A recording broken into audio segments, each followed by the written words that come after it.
Welcome in, welcome back. It is week 2 of the OUA football season. Connor O'Neill, Wade Zanketta.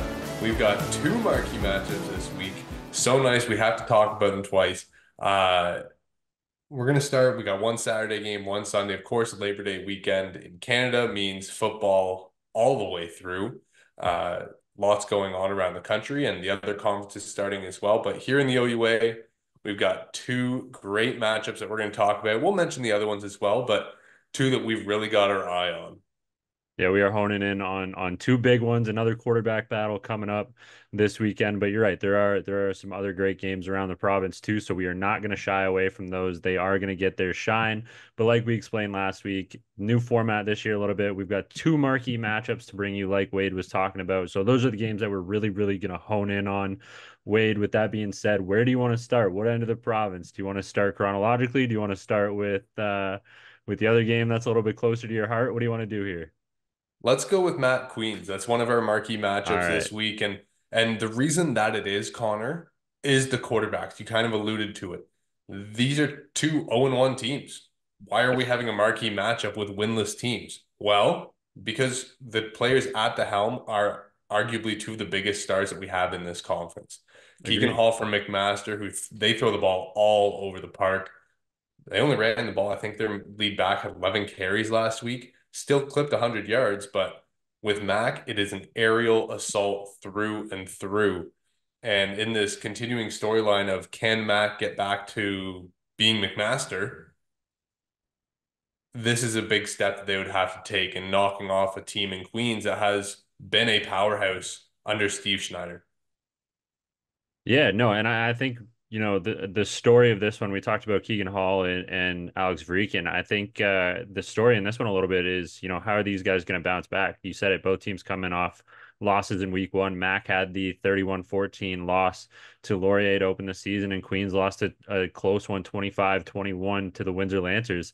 And yeah, Keegan Hall threw the ball all over the field, and he looked good despite the loss, but it's still a loss. So, how is Keegan Hall going to rally his McMaster unit and kind of get them back into the win column? And then on the Queen side of the ball for this one, and we talked about it in our recap, but Alex Vreekin had those four interceptions, and we apologized for it a little bit, maybe we didn't, but four interceptions is four interceptions, and that's something I like. Not Alex Vreekin, but the Queen's offense as a whole is definitely going to be looking to clean up. So for them, how do they bounce back from not only a tight loss that obviously they'd love to have back, but then retooling after losing the turnover battle pretty significantly in that one. And I think we are going to see a more refined Queens passing offense in this one. I think the shots are going to be in places, not that they're bad shots, but in places of near guaranteed success this week. Like I don't know if we're going to see some errant throws that we saw maybe last week. I think that was a little bit of week one nerves, but back over to the McMaster side of the ball, this Queens defense is going to have to be ready because we know Keegan Hall is going to throw this thing damn near 40 times. And quite frankly, Connor, the outside of quarterback storylines, I I want to see McMaster hold up against the run. They gave up a ton last week against Yes. Laurier, and Laurier is not known to be a power grind it down. Yes, they like to run a lot of power schemes and they're going to run the ball at you and be physical and be tough. But under Taylor Elgersma, they've been, yeah, we can throw this ball all over the park when we want to. Yep. Um, Queens, meanwhile, like Cesare had a good game, but it didn't really get 166. started until they were down and trying to pull themselves back in. Yeah. So I think contrary to what you think with Queens being more refined in the passing game, I think they're just going to say screw it and run the ball as many times as humanly possible to wear down this Mac defense. Um, and going the other way, like you mentioned, Mac's going to throw the ball. Queens has to be ready. Well, it's a good thing that two of their strongest identity pieces is pass rush and pass coverage with Ashton and Keegan Vanek. Those guys will keep that core tight together. And if this Mac front five can't protect Keegan Hall, ooh, it could be a long day for the Marauders. Yeah, and I do want to stay on McMaster here for a second because I really do think that with the weapons McMaster has, they can attack the middle of the Queen's defense. We saw Braden Kelly have an absolute day last week against the Laurier Golden Hawks. He had 101 on the ground. He had another 35 and a touchdown through the air. So if they can get Braden Kelly going and they can attack the middle of this Queens unit, I think they're really going to be able to find some success. Inversely, I think the story, like you mentioned, is going to be the same on the other side of the ball for Mac too. Like we know Jared Chisari is a darn good running back. We know that they're going to pound the rock with him. So outside of the quarterback battle, I think you're right. The secondary story in this one for me is the battle of the backs because there is two damn good running backs in this football game that either defense is going to have to be very wary of. Now, is there anything else in this Queens Mac game you want to talk about before we move on? Because we still do have another marquee matchup to get to. Oh, I think I'm good. I'm ready to get to this. Do we call it a grudge match? Between the Guelph Griffins and the Toronto Varsity Blues? Because Connor, let's go through the list. Donovan Carter, special teams coordinator, former Toronto Varsity Blues coach. Mark Soraya, head coach, former Toronto Varsity Blues coach. Joe Capiello, defensive line coach, former Toronto Varsity Blues coach, and offensive line coach Peter Wu, former Varsity Blues offensive lineman. Him and Joe actually played for Toronto and then coached, and now we're at Guelph. So, oddly enough, I was talking with one of my friends who I used to play at Toronto with, and um, we both kind of said, like, do you think there's some resentment kind of being harbored and held onto by those guys? Uh, and it was, I don't know, but maybe the players will kind of spark some of it within themselves and say, let's go do this for these coaches. Um, I'm really concerned for how Caleb O'Donoghue is going to look against Guelph. Waterloo was they're kind of in a changeover, right, on defense. And we heard that from Coach Bertoya, a lot of young guys getting to step up. This Guelph team is loaded with veteran talent all over the place. Miles Lafoucauld, Mortuzo, Farigo, Woodmansey. Like they have guy after guy after guy that Yeah. have played at a high level for a very long time. And Barry's scheme that he brought in from Calgary is not an easy one to solve. Now, we saw dual threat Elijah Barnes have some success with Carleton. Maybe O'Donoghue can replicate that. But I think that this Guelph defense, Connor, is going to rise to the task this week. And I really think that they're going to make a statement. I agree. I agree. This Guelph defense has playmakers all over that side of the ball. They're going to make you pay if you are not they're going to make you pay if you're not careful with the football. You know, we saw it last week with Mortuzo had the late game interception that was crucial for that Guelph unit, but then Green had the 74-yard pick six.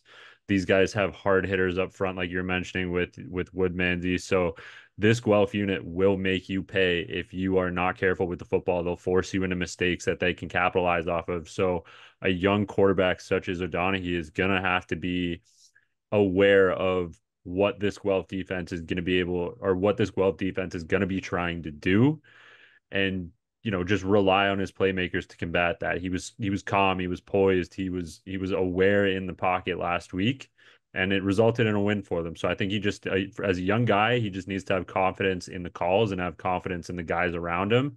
But he showed a lot of poise back there last week for such a young quarterback. So I think just trust yourself, trust your guys, and it's going to be a fun matchup. Now, Toronto's defense, we're talking about, how we have to worry about this Guelph defense. Toronto's defense is going to have to worry about this Guelph offense because Marshall McRae, Tristan Aboud, Vashawn Janusis, Kane Stevenson, those guys are all making plays still. They're not going anywhere. This is a damn talented Guelph Griffins offense, as demonstrated last week against the Carleton Ravens. It's going to be a fun game for them. There's a lot that they can do. So Toronto on the back end is going to have to be really, really tight.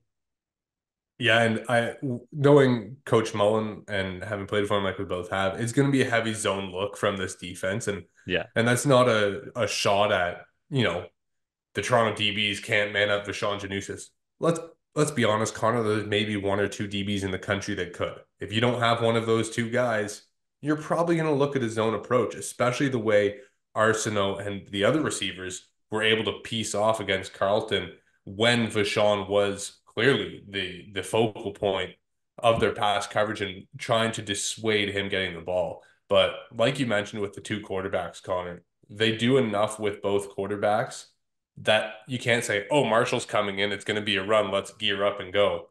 Well, no, we threw a nice touchdown pass last week. And when Aboud's in, it's not, all right, here comes the aerial assault. Well, no, he's athletic, but they also have two fantastic running backs and Malloy and Yeah. Sargent that are going to be a handful. So I think the complexity and dual nature of this two quarterback system is going to provide fits for every team across the country that Guelph comes across. Toronto's just the next team on the schedule that's going to have to deal with it. And unfortunately for them, they've only got one game of film to go off of. One game of film, and what a game it was. I agree. This Guelph Griffins offense is going to give, not only the varsity blues, but defensive coordinators around this league absolute headaches. That's no surprise. I'm really excited for this one. I'm excited to see, how the Toronto unit continues to progress under the DA era. I'm excited to see how this Griffins unit continues to progress now that they're in their Soraya era. But we have a couple other games to get through. We are going to quickly talk about the rest of the games going on this weekend. Where do you want to start? Let's start with the York Lions. Off the first week bye, Coach Dexter Janke, Greg Another Knox, new era that we're looking forward whole to. whole new philosophy with this York Lions team. Yeah. And Ottawa coming off a loss where their defense played outstanding. We talked about kind of the early decisions hamstringing them in the game. I'd like to see Josh Jansen kind of be a bit more open with the offense, but going against a Greg Knox defense, it's going to be difficult for him as a young guy to kind of figure it out. Hand the ball to Charles Asselin. That is what I want Ottawa to do. Give it to him. Just give Charles the ball and let him run. But no, excited to see what York looks like in this new season.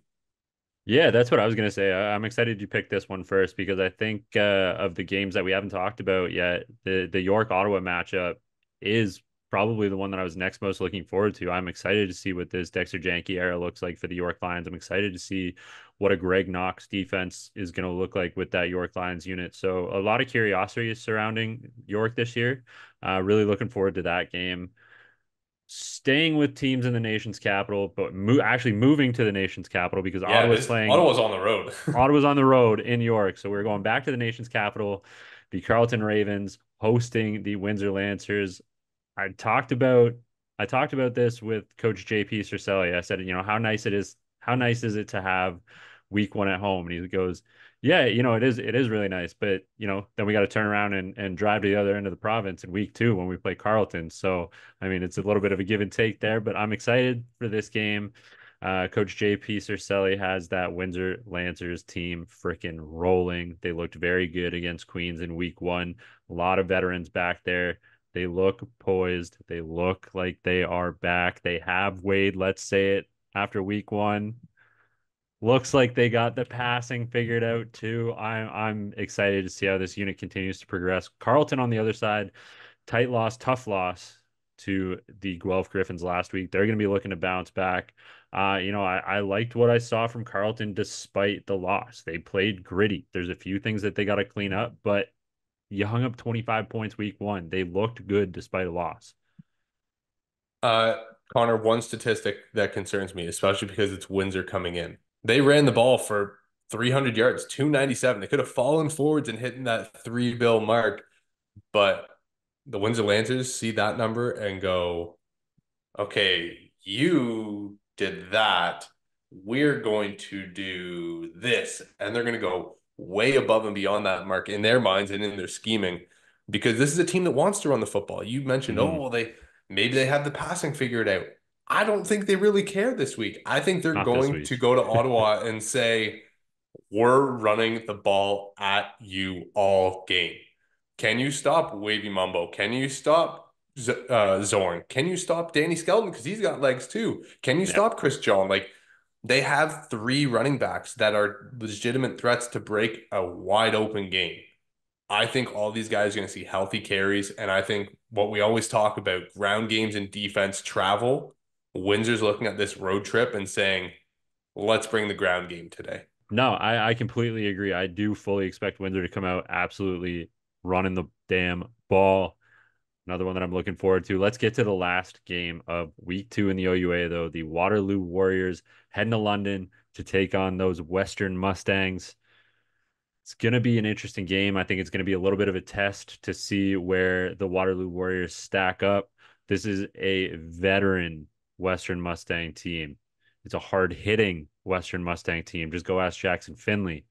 I mean, these are the reigning Yates Cup champions, and they're the reigning Yates Cup champions for a reason. They look damn good in their opener in week 1. I don't expect anything to change. Evan Hillock's going to throw the ball. Seth Robinson's going to catch the ball. Keanu Yazbek, Keon Edwards are going to run the ball. Jackson Finley and that defense are going to stop the ball. I do want to see a little bit more red zone efficiency from Western, just kind of as we leave that note. Agreed. Agreed. But when you That'll have come over Garrity time. who can knock him out from 40, I mean, you're all right. I always say red zone efficiency is one of the toughest things to get. It usually just takes live reps in Yeah. games, but um, that's our slate for the OUA this week. Kind of excited to get to see all these teams in action.